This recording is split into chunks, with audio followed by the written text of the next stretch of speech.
जिस मन पर शब्दों का आक्रमण हो, वो मन तो निरंतर ही खोज में खोया रहता है।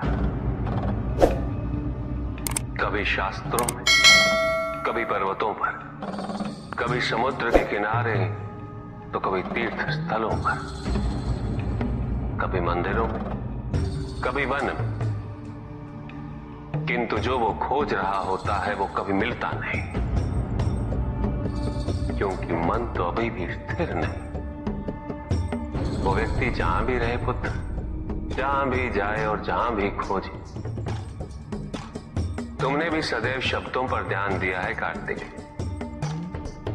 भले ही वो मेरे शब्द हो या किसी और की। तुम्हारी प्रतिक्रिया तो उन शब्दों पर ही आती, और जो मन केवल शब्दों को सुनता है,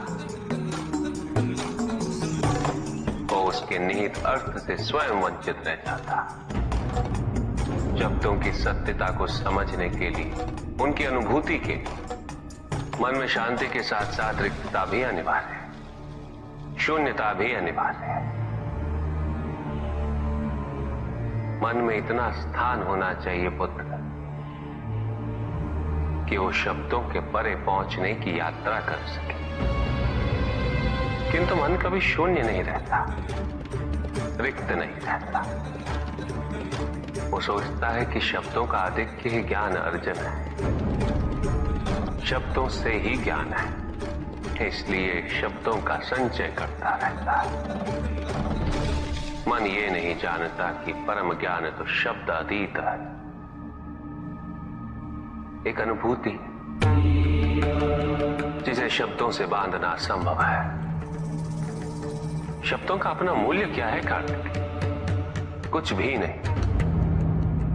जब भी कोई ईश्वर का नाम लेता है तो क्या ईश्वर मात्र एक शब्द में ही सीमित हो जाते? नहीं, यहां शब्द सत्य नहीं,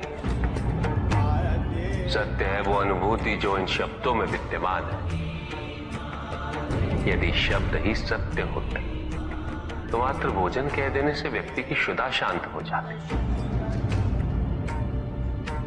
इसीलिए महत्ता शब्दों की नहीं पुत्र, उस अनुभूति की है जो उन शब्दों से संबद्ध है। यदि शब्द नहीं भी होते तो वे ईश्वर अवश्य होते। यदि शब्द नहीं भी होते तो सुख और दुख की अनुभूति अवश्य होती, जल की शीतलता की अनुभूति होती, सूर्य की ऊष्मा और चंद्र की शीतलता की अनुभूति होती, प्रेम की अनुभूति होती। किंतु यदि अनुभूतियां ना हो तो शब्द निरर्थक है। शब्दों से तृप्त हो जाना ज्ञान का अंत है, अज्ञानता का प्रारंभ है। ज्ञानी वही है जिसके पास अनुभूतियां, अनुभव, और उसके लिए मन को शांत व रिक्त तो करना ही पड़ेगा पुत्र।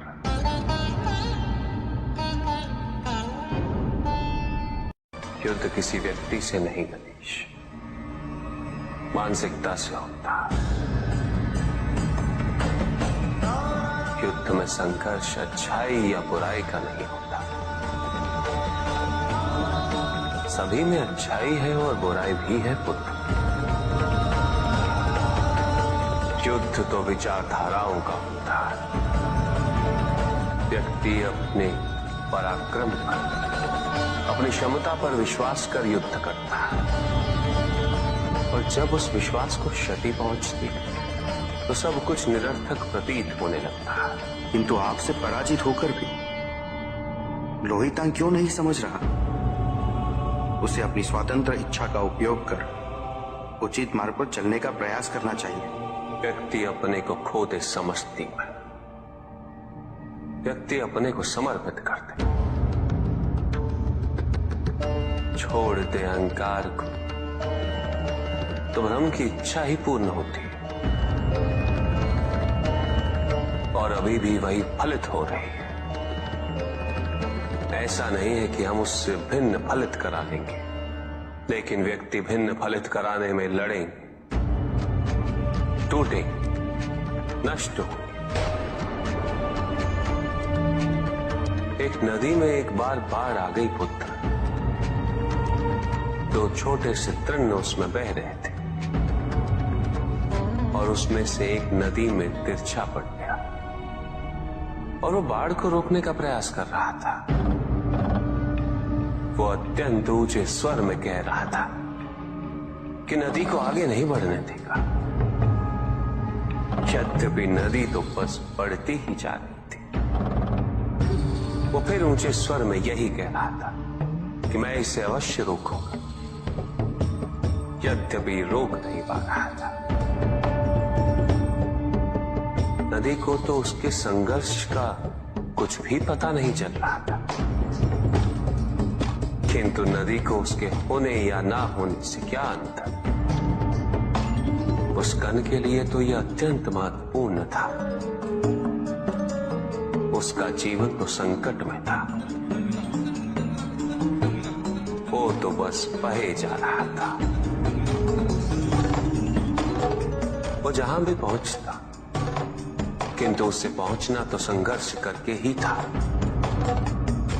किंतु ये बीच का क्षण, ये बीच का काल दुख, पीड़ा, द्वंद्वता का काल है। वहीं दूसरी ओर जो दूसरा तृण था, उसने अपने को समर्पित कर दिया। वो तो नदी में सीधा पड़ा हुआ था। नदी के प्रवाह के साथ साथ बहता जा रहा था और उसे ऐसा प्रतीत हो रहा था जैसे कि वो नदी को दिशा दे रहा है, उसे प्रवाहित होने में सहायता कर रहा हो। वो तो ये निश्चय कर बैठा था कि नदी को समुद्र तक पहुंचाकर ही रहेगा, किंतु नदी को उसकी उपस्थिति का भी आभास नहीं था। नदी पर उन दोनों के होने या ना होने का कोई प्रभाव नहीं था। नदी तो बस बहे जा रही थी। ब्रह्म की इच्छा को जाना नहीं जा सकता, किंतु ब्रह्म के साथ एक अवश्य हुआ जा सकता, और तब व्यक्ति की अपनी इच्छा तो खो ही जाती है। केवल उसकी इच्छा ही शेष रह जाती है। द्वैतांग को अपनी आगे की यात्रा पूरी करने हेतु अत्यंत महत्वपूर्ण निर्णय अवश्य लेने होंगे। केवल उसके अहंकार को, अपितु उसके आत्मसम्मान को भी क्षति पहुंची। जहां से इस युद्ध का अंत हुआ है, वहीं से लोहितांग के अंतर युद्ध का आरंभ हुआ है। और जो भीतर पराजित होता है, उसे हर दिशा में केवल पराजय ही दिखती है।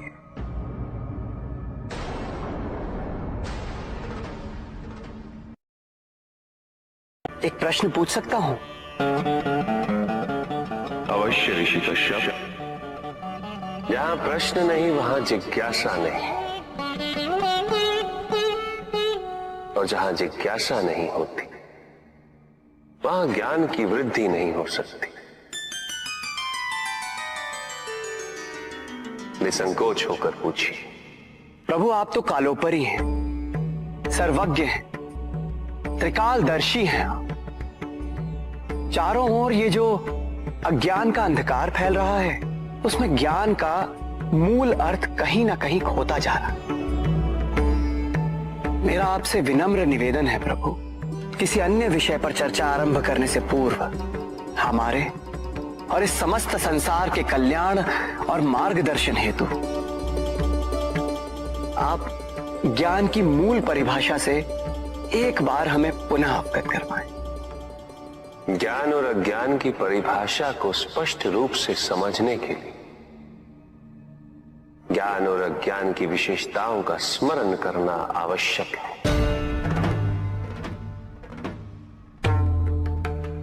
जिसके कारण स्वार्थ, विनाश, क्रूरता, अशांति और भय में वृद्धि हो।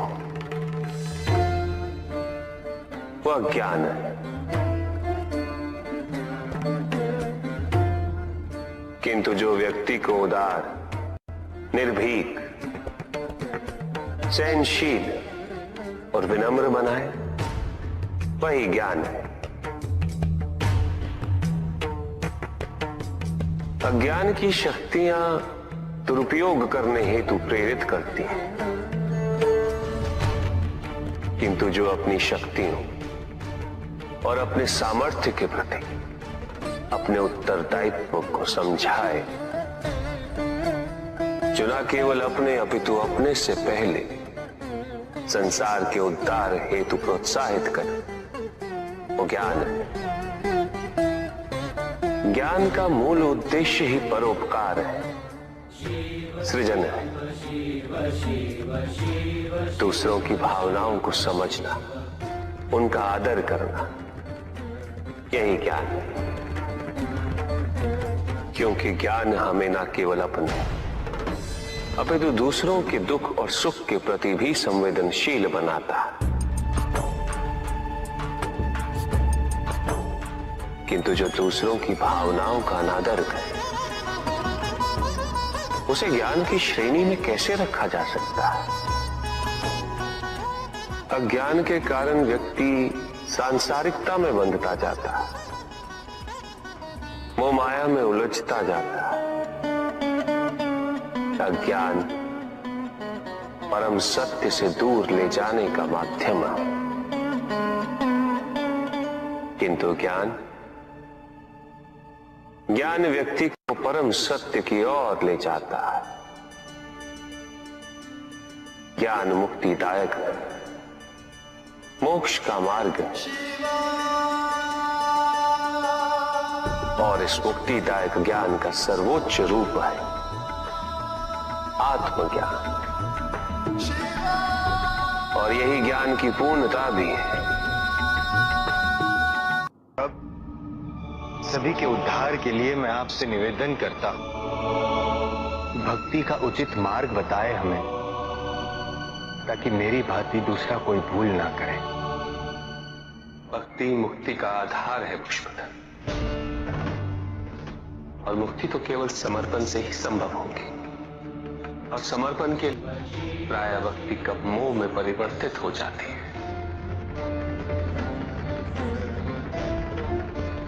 और ऐसे में पथ भ्रमित होना अनिवार्य है।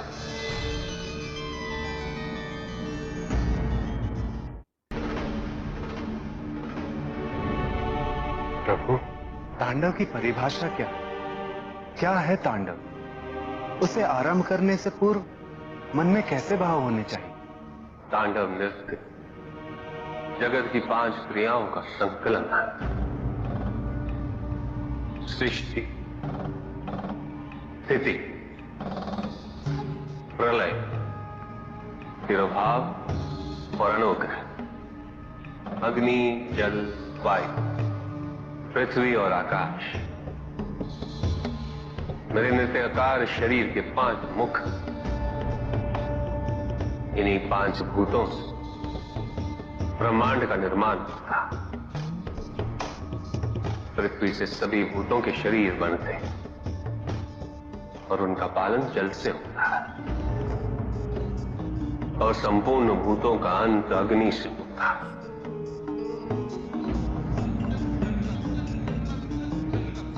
वायु तथा आकाश में तिरोभाव और अनुग्रह की शक्ति। इस प्रकार मेरे ये 5 महाभूत मुख मेरे नृत्य की 5 महाक्रियाओं का प्रतीक है। धन आवश्यक है ऋषियंत्र, क्योंकि धन मूल आवश्यकताओं को पूरा करने में सहायक होता है। किंतु जब कोई व्यक्ति इच्छाओं को आवश्यकता समझने लगे,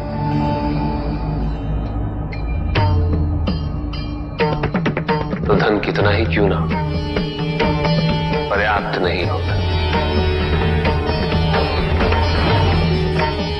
क्योंकि इच्छाएं अंतहीन है। इसलिए मनुष्य कभी ना समाप्त होने वाली इच्छाओं की पूर्ति हेतु धन संचय को ही अपने जीवन का लक्ष्य समझ लेता है,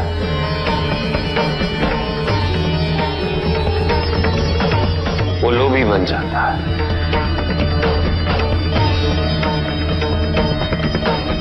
वो भूल जाता है कि उसके जीवन का मुख्य लक्ष्य ईश्वर के समीप आना है।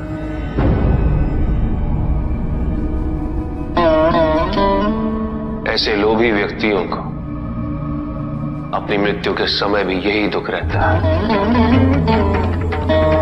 कि उन्होंने क्या कुछ नहीं पाया, क्या शेष रह गया।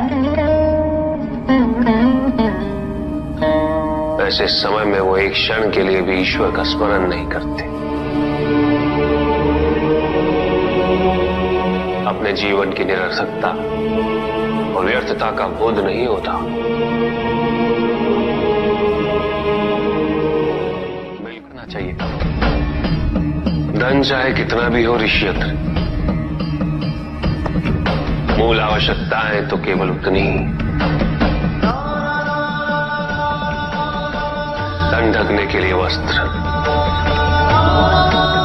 पेट भरने के लिए आहार और शरण के लिए भवन। इन आवश्यकताओं के पूर्ण होने के पश्चात जो भी है वो इच्छा है। धनी व्यक्ति के पास जो भी अतिरिक्त धन होता है वो उसे दान करना चाहिए, उनके उद्धार के लिए जो अपनी मूल आवश्यकताओं को पूरा नहीं कर सकते।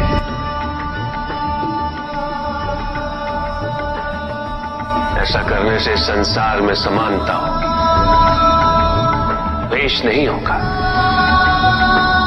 सद्भावना बनी रहेगी। किंतु कुछ व्यक्ति इस तथ्य को समझ ही नहीं पाते।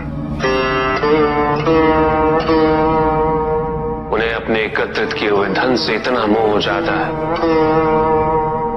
कि वो उसका एक अंश भी किसी और को नहीं देना चाहते।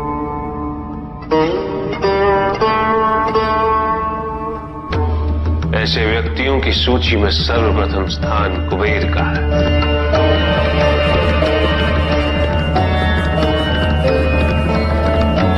इस संसार में सबसे अधिक धन उन्हीं के।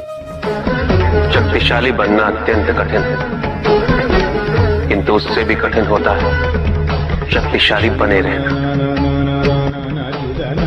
और इसके लिए आवश्यक है कि हम शक्तियों से प्राप्त हुए उत्तरदायित्व का सम्मान करें।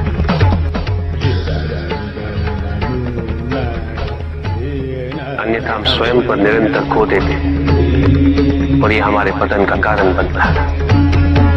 युद्ध में की गई भूल और उपलब्धियों से कुछ न कुछ सीखना आवश्यक है कार्तिक। बुराई और अच्छाई के मध्य ये युद्ध निरंतर चलता रहेगा।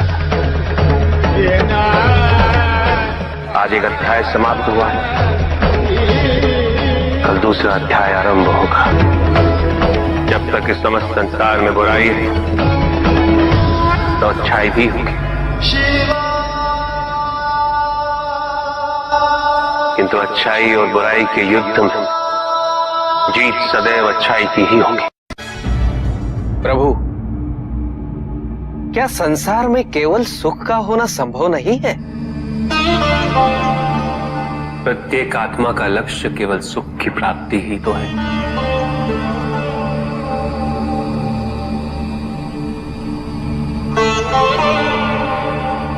परमानंद की प्राप्ति, किंतु हम सुख नहीं, सुख को प्रदान करने वाली वस्तुओं को एकत्रित करना ही जीवन का उद्देश्य मान लेते हैं। ये समस्त संसार माया है, सब कुछ नश्वर है।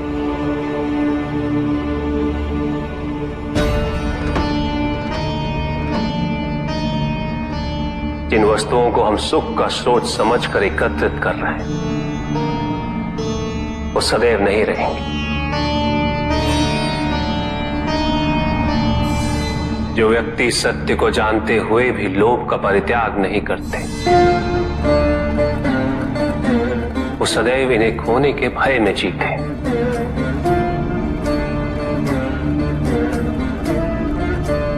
और जो व्यक्ति सत्य को जानते ही नहीं, वो अहंकार में जीते।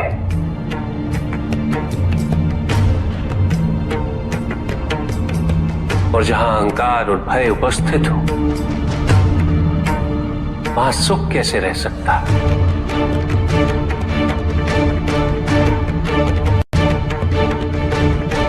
किसी को यह दुख है कि उसके पास कुछ भी नहीं, और जिसके पास सब कुछ, उसे यह दुख है कि पाने को कुछ शेष नहीं। सुख को हम स्वयं अपने दृष्टिकोण से परिभाषित कर देते हैं, जबकि वास्तविकता इससे भिन्न है।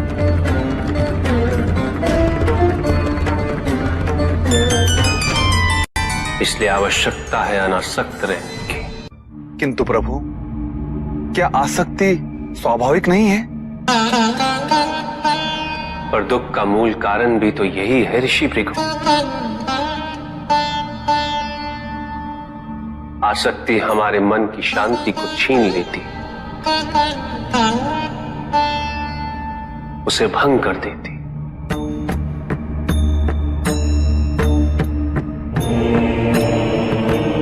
हमारी बुद्धि को स्थिर नहीं रहने देती, उसे चंचल बना देती।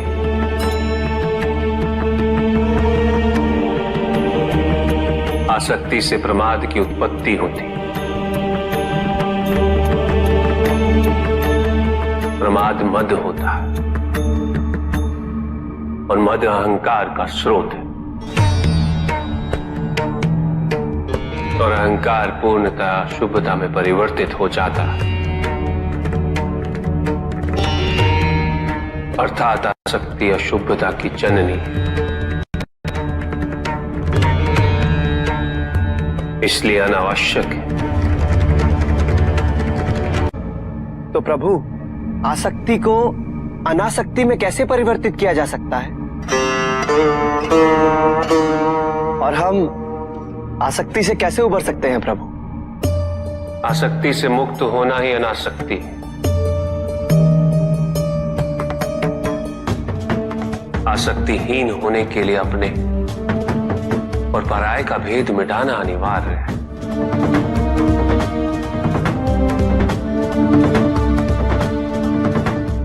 और यह तभी संभव होगा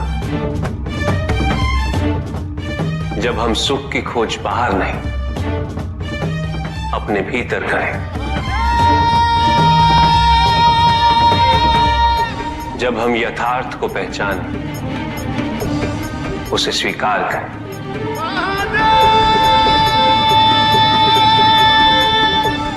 हम अपने सुख को सांसारिक तत्वों से परिभाषित नहीं करें।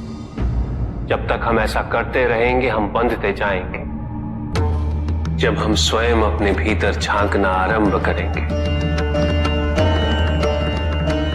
हमारी मुक्ति का मार्ग स्वतः प्रशस्त होता जाएगा।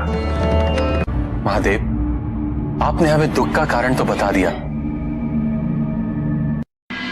प्रभु, ये विवाह मुझे स्वीकार्य नहीं है प्रभु। मैं मेरे जीवन का प्रत्येक क्षण आपकी सेवा में समर्पित करना चाहता हूं। मैं नहीं चाहता हूं कि मेरा कोई भी संबंध मेरे भक्ति को विभाजित या बाधित करने का कारण बने। नंदी, विवाह तुम्हें मेरी भक्ति के लिए अयोग्य कैसे बना देगा? उसमें बाधा कैसे उत्पन्न कर देगा? माता, आपके और प्रभु के बीच में इतनी चुनौतीपूर्ण स्थितियां उत्पन्न हुई, फिर भी आप दोनों स्थिर रहे। किंतु मेरे लिए यह संभव नहीं है माता, क्योंकि मैं अपने दायित्व के मार्ग में कोई भी विकर्षण सहन ही नहीं कर सकता। नंदी, मेरे एक प्रश्न का उत्तर दोगे? पहले तो तुम केवल मेरे प्रति ही समर्पित थे, किंतु अब तुम मेरे साथ साथ पार्वती की भी आराधना करते हो।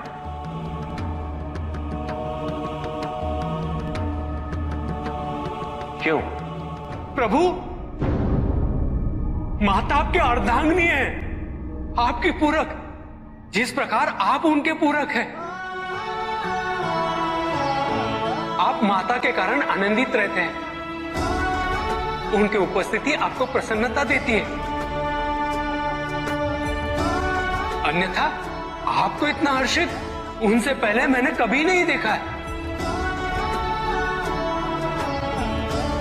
फिर कुमार कार्तिकेय का जन्म, अशोक सुंदरी का जन्म, और फिर हमारे गणेश का जन्म। प्रभु, इस प्रकार मैंने कैलाश को पूर्ण होते हुए देखा है, और ये सब माता के कारण ही हुआ है। प्रभु, जिस कैलाश में आप वास करते थे, उसे माता ने निवास बना दिया, इस कैलाश को संपूर्ण कर दिया।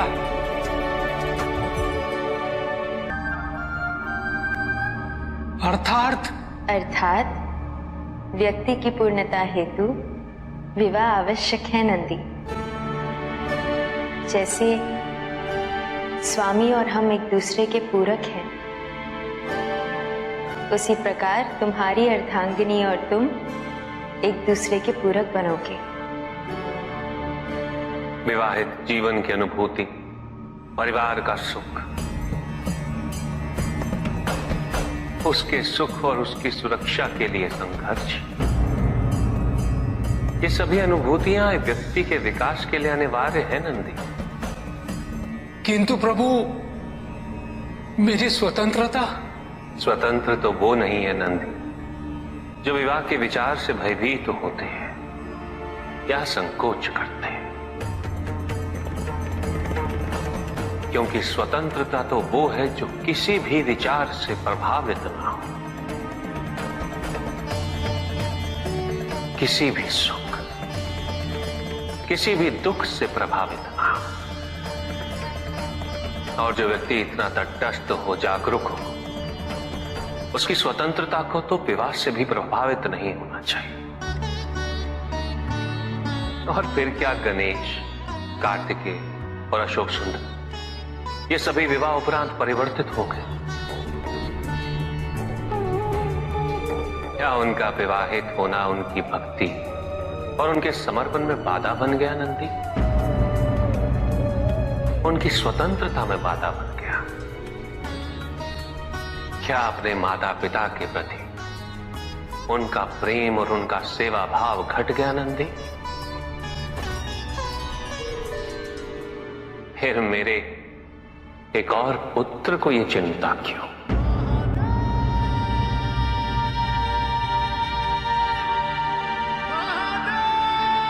ये भय क्यों नंदी? अग्नि जलाती है, जल बुझाता है, दोनों के कार्य क्षेत्र पूर्व परिभाषित और भिन्न है। दोनों एक दूसरे को प्रतिस्थापित नहीं कर सकते।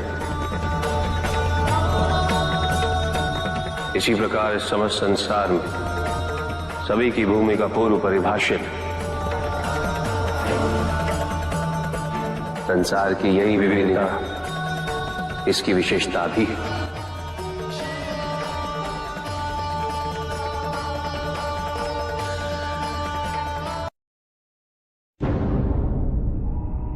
सृष्टि के निर्माण उपरांत एक बार नारायण ने तप के लिए महादेव से उत्तम स्थान के निर्देश की याचना की।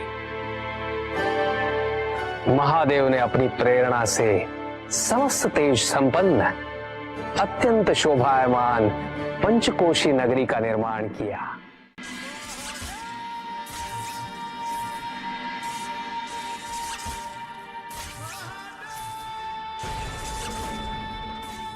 वहां उपस्थित होकर नारायण ने बहुत काल तक तपस्या की।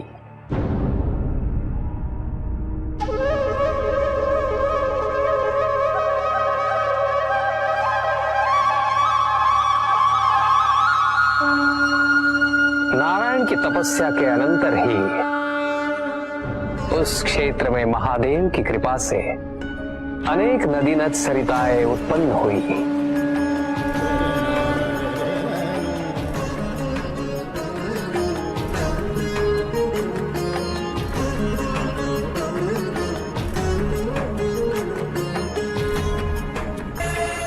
इस सब को देखकर आनंदमयी हो उठे नारायण ने जैसे ही अपना शीश हिलाया, उनके कान की मणि गिर पड़ी। मणिकर्णिका के उस पंचकोश वाले विस्तृत क्षेत्र को महादेव ने अपने त्रिशूल पर धारण किया। महादेव ने अपनी शक्ति से उस पंचकोशी तीर्थ को सभी 14 लोकों से पृथक रखा और आगे इन सब से अलग उसको मृत्युलोक में स्थापित किया। नारायण की ये मणिकर्णिका हमारे द्वारा निर्मित इस विश्व में स्थान पाए और सभी जीवों को हमारी ओर लाने का साधन बने।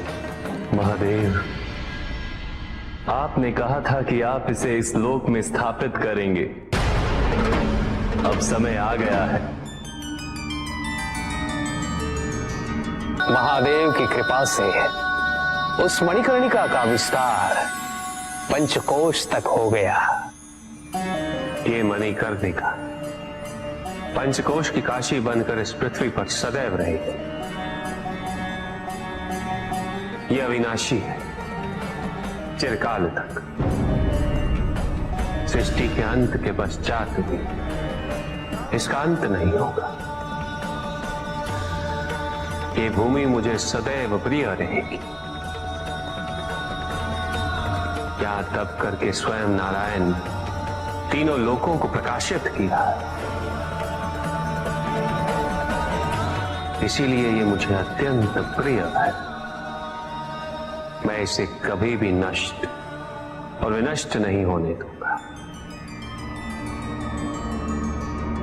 ब्रह्मदेव, जब संसार के आवर्तन के पश्चात प्रलय आएगा, मैं इस काशी को पुनः अपने त्रिशूल पर धारण करूंगा और नवीन संसार में पुनः स्थापित करूंगा और यहां मेरा अस्तित्व सदैव रहेगा।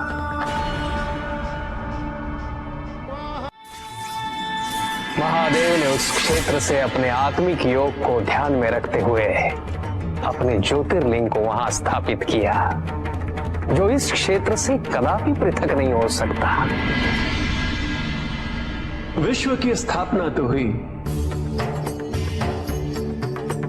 किंतु इस ज्योतिर्लिंग को आपने उस स्थान पर स्थापित किया है जिसकी ऊर्जाएं विश्व से परे। इस ज्योतिर्लिंग को विश्वेश्वर ज्योतिर्लिंग के नाम से जाना जाएगा।